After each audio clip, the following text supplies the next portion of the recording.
নমস্কাৰ। অষ্টম দৰমহা আয়োগ গঠন সম্পৰ্কত অতি সোনকালে ভাল খবৰ অহাৰ সম্ভাৱনা আছে। আপোনালোকে স্ক্ৰীনত নিশ্চয় দেখিছে। 8वें वेतन आयोग पर जल्द हो सकता है फैसला। কৰ্মচাৰী সংগঠন জুলাই से उठा रहे हैं मांग। জুলাই মাহৰ পৰাই কৰ্মচাৰী সংগঠনে অষ্টম দৰমহা আয়োগ গঠন সম্পৰ্কত দাবী জনাই আহিছে আৰু জানুৱাৰী 2026ত 10 বছৰ সম্পূৰ্ণ হ'ব সপ্তম দৰমহা আয়োগ গঠন হোৱা।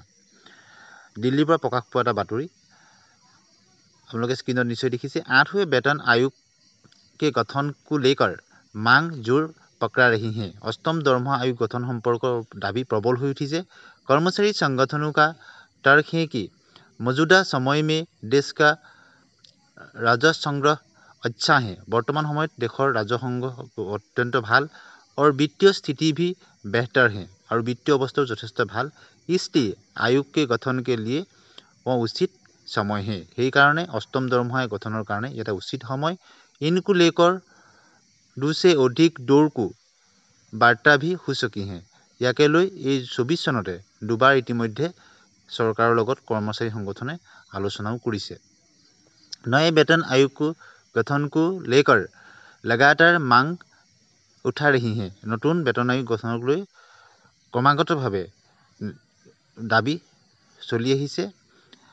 NCJCM ने जुलाई में तत्कालीन वित्त सचिव से मिले और NCJCM जुलाई माहत कैबिनेट सचिवक लग करिছিলে केंद्रीय सरकार। उसके बाद अगस्त 2024 में फिर भी अपने मांग उठाया। यार पाছত আগষ্ট 2024 অষ্টম দৰমহা আয়োগ গঠনক লৈ দাবী উঠিছিল। इसको लेकर 2 से अधिक दौर की वार्ता भी हो सकी हैं। দুবাৰ ইতিমধ্যে হৈছে, আপোনালোকে গম পাইছে। National council of joint consultative machinery NCJCM के सचिव शिव गोपाल मिश्र ने हाल ही में फिटमेंट फैक्टर को लेकर बहुत बड़ा बयान दिया है। National council of joint consultative machinery तार एजन বিষয়ববীয়া শিৱগোপাল মিশ্ৰই যি অষ্টম দৰমহা আয়োগ গঠন সম্পৰ্কত তেওঁ গুৰুত্বপূৰ্ণ মন্তব্য আগবঢ়াইছে আৰু আপোনালোকক এই বক্তব্যটো এটা ভিডিঅ'ত আমি শুনাইছোঁ। তেখেতে প্ৰবল দাবী জনাইছে যে অতি সোনকালে অষ্টম দৰমহা আয়োগ গঠন হ'ব লাগে আৰু ইয়াৰ উচিত সময় বুলি কৈছে। দেশৰ বিত্তীয় অৱস্থা ভাল আৰু কৰ্মচাৰীসকলে যিটো মুদ্ৰাস্ফীতি আৰু মুদ্ৰাবৃদ্ধিৰ লগত মোকাবিলা কৰিব পৰাকৈ অষ্টম দৰমহা আয়োগ গঠন হোৱাটো অতি জৰুৰী হৈ পৰিছে। वर्ष 2016 में लागू किए गए 7वें वेतन आयोग का गठन फरवरी 2014 में तत्काल की मनमोहन सरकार ने किया था। अर्थात सप्तम दरमहा आयोग 2016 চনত लागू কৰা হৈছিল আৰু 2014 চনতে মনমোহন সিং চৰকাৰে গঠন কৰিছিলে আৰু 2016 চনৰ কাৰ্যকৰী কৰা হৈছিলে।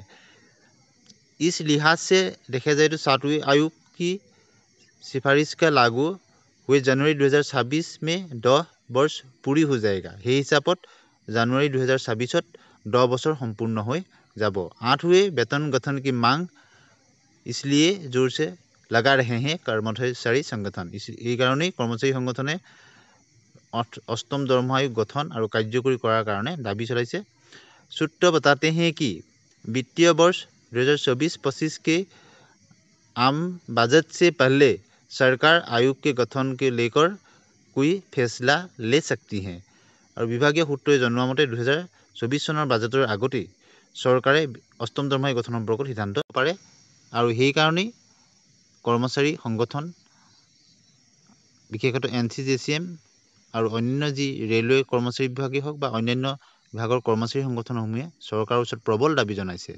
যিহেতু প্ৰতি 10 বছৰে মূৰে মূৰে পে কমিশ্যনৰ ৰিভিজন হৈছে, সেই হিচাপত অষ্টম দৰমহা আয়োগ হ'বলৈ 10 বছৰ হ'বলৈ মাত্ৰ কেইটামান দিন বাকী আছে আৰু এতিয়া যদি এই সম্পৰ্কত অষ্টম দৰমহা আয়োগ গঠন হয়, কমিটি গঠন হ'ব লাগিব আৰু বিভিন্ন ধৰণৰ অভিযোগসমূহ ল'ব আৰু বহুখিনি কাম থাকে। যিহেতু মনমোহন সিং চৰকাৰৰ দিনত 2014 চনতেই কমিটিবিলাক গঠন কৰা হৈছিল আৰু 2016 চনৰ পৰা কাৰ্যকৰী কৰা হৈছিল।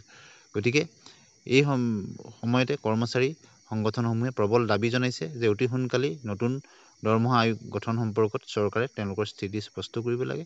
এই সম্পৰ্কত ৰাজ্যসভাতো প্ৰশ্ন উত্থাপন হৈছিল। লিখিত প্ৰশ্নৰ উত্তৰত কি আহিছিল সেই সম্পৰ্কেও আমি আপোনালোকক জনাইছিলোঁ। আজি ভিডিঅ'টোত সবিশেষ এইখিনি কথা আপোনালোকলৈ আগবঢ়াই দিলোঁ। আপোনালোকে আপোনালোকৰ মতামত কমেণ্ট ছেকশ্যনত ভদ্ৰভাৱে জনাবলৈ নাপাহৰিব। আজিলৈ আহোঁ, ধন্যবাদ।